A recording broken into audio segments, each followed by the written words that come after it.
What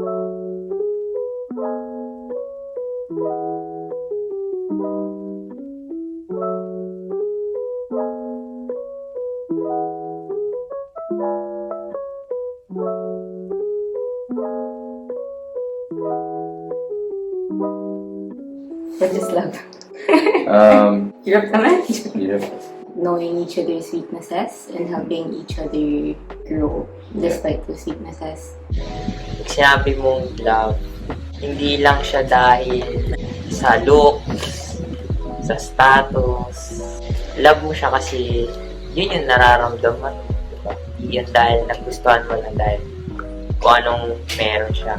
Yung love, sa inyong dalawa between ng partner mo, dapat hindi lang din umiikot yung love sa inyong dalawa, kundi pati din sa mga nakapaligid sa inyo and also sa mga bagay na ginagawa.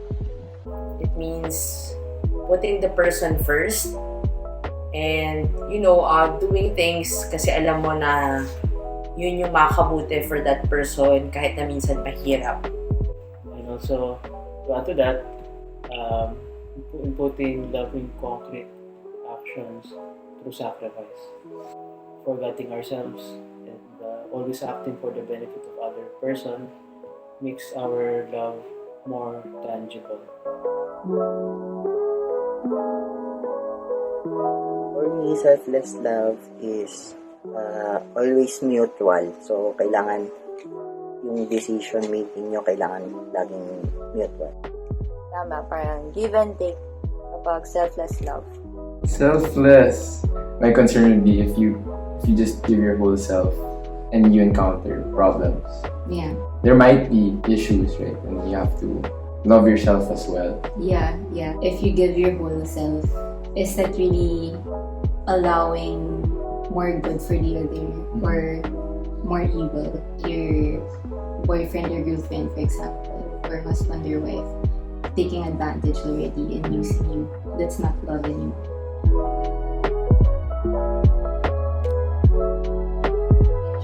Luke and I have been married for nearly 2 years, and prior to that, we were together for 5 years, and we were able to get to know one another in that given time through, of course, courtship, through being boyfriend and girlfriend, through the engagement period, and we, of course, understood that you can never really fully get to know even an engagement or regardless of how many years you were together.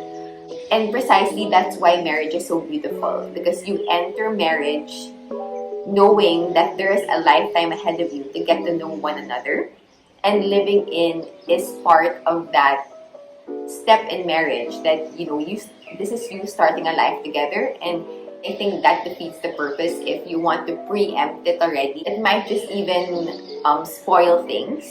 You are not yet given the graces to overcome the many realities of living together prior to marriage.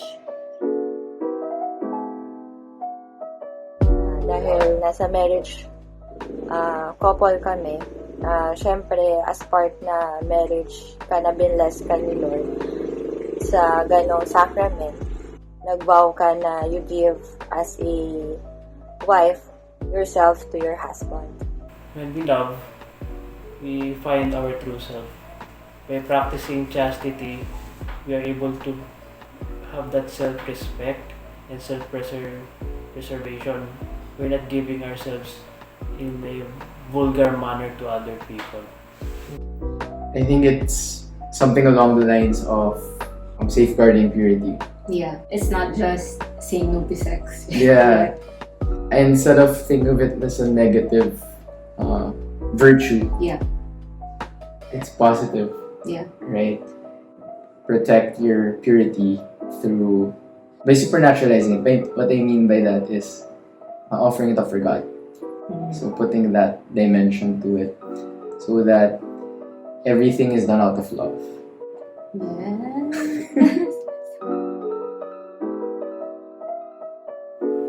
We practice chastity in our relationship by, thinking about how our actions or how our words will affect the other person, or even how we present ourselves. Like us girls, since alam natin na mas mabilis umandar yung pag-iisip ng guys, when they see something with their eyes, it would be nice to help them and to practice chastity in the way we dress, in the way we present ourselves, without showing so much skin.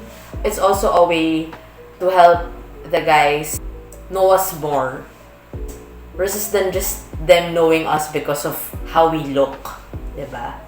On a practical note, going out in public places, Yeah. being around other people, That's and given that you're in that relationship and you want to feel vulnerable, right? So discussing those insecurities yeah. and working towards that. So, and I think that helps in the relationship, right? Yes, definitely.